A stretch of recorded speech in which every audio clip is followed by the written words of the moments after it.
ইবলিসের বিতর্ক।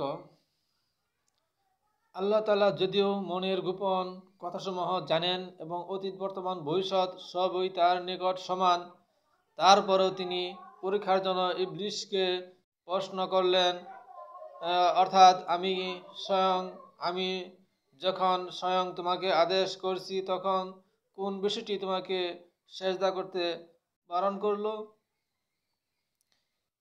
সূরা আরাফ আয়াত 12। ইবলিসের জবাবে ইবলিস বলল, অর্থাৎ এই বিষয়টি যে আমি তার চেয়ে শ্রেষ্ঠ, আপনি আমাকে আগুন দ্বারা সৃষ্টি করিয়াছেন এবং তাকে মাটি দ্বারা সৃষ্টি করিয়াছেন। সূরা আরাফ আয়াত 12। এতে শয়তানের উদ্দেশ্য হলো, আমি আদম অপেক্ষা বেশি সম্মানিত, কারণ আপনি আমাকে আগুন দ্বারা সৃজন করিয়াছেন এবং আগুন ঊর্ধ্বগামী, আর আদম মাটি দ্বারা নির্মিত।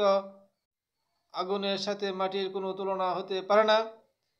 হে প্রভু, আপনি যে আদেশ করিয়াছেন আগুন দ্বারা সৃষ্টি, মাটির দ্বারা সৃষ্টিকে সেজদা করুক, আপনার এই আদেশটি কি ন্যায় ভিত্তিক হয়েছে? আমি সর্বাবস্থাতেই আদম থেকে শ্রেষ্ঠ, সুতরাং সেই আদমকে সেজদা করবে, আমি কেন তার সামনে শ্রেণত করব? কিন্তু দুর্ভাগ্য, শয়তান গর্ব অহংকারের দরুন একথা বলে গেল যে যখন সে এবং আদম উভয়ই আল্লাহ তাআলার সৃষ্ট, তখন সৃষ্ট জীবের মূল তথা স্রষ্টার অপেক্ষা বেশি যাকে সৃষ্টি করা হয়েছে সেও জানতে পারে না।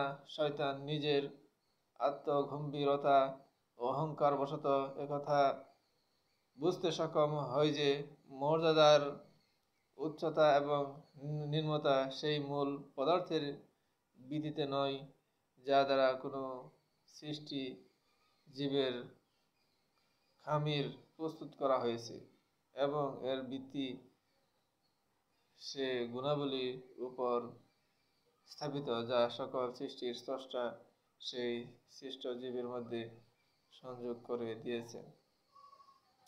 আমরা এর দ্বারা বুঝতে পারলাম শয়তানের যে আত্মগরিমা, আত্ম অহংকার, এর কারণেই যে সে আদমকে সিজদা করে নাই, এই কথাটি এখানে উল্লেখ করা হয়েছে। আমরা এর দ্বারা বুঝতে পারলাম যে শয়তান আসলে মানুষদেরকে পথভ্রষ্ট করার জন্য বিভিন্ন প্রকার এরকমভাবে আত্ম অহংকার সৃষ্টি করার চেষ্টা করে।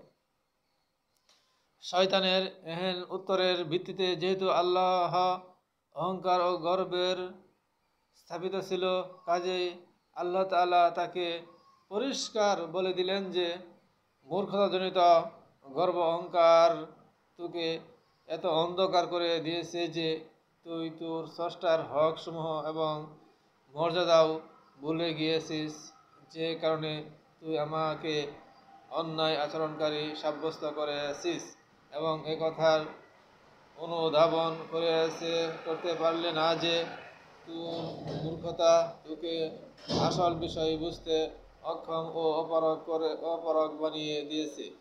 সুতরাং তুই তোর অবাধ্যতার জন্য চিরস্থায়ী ধ্বংসের যোগ্য হয়েছিস এবং এটাই তোর কর্মের উপযুক্ত ফল, সে চিরস্থায়ী জাহান্নামের উপযুক্ত হয়েছে।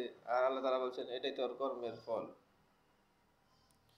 এর দ্বারা আমরা বুঝতে পারলাম যে শয়তান যে বিতর্ক করেছিল কি জন্য, এটি সূরা আরাফের 2টি আয়াত দ্বারাই আমরা বুঝতে পারলাম। আল্লাহ তাআলা আমাদেরকে পবিত্র কোরআন সুন্নাহ অনুযায়ী চলার তৌফিক দান করুন। হিংসা, গর্ব, অহংকার থেকে দূরে থাকার তৌফিক দান করুন। যারা হিংসা, গর্ব, অহংকার করে তাদেরকে তিনি সহিহ বুঝ দান করুন। আল্লাহ তাআলা আমাদেরকে পবিত্র কোরআন সুন্নাহ অনুযায়ী চলার তৌফিক দান করুন।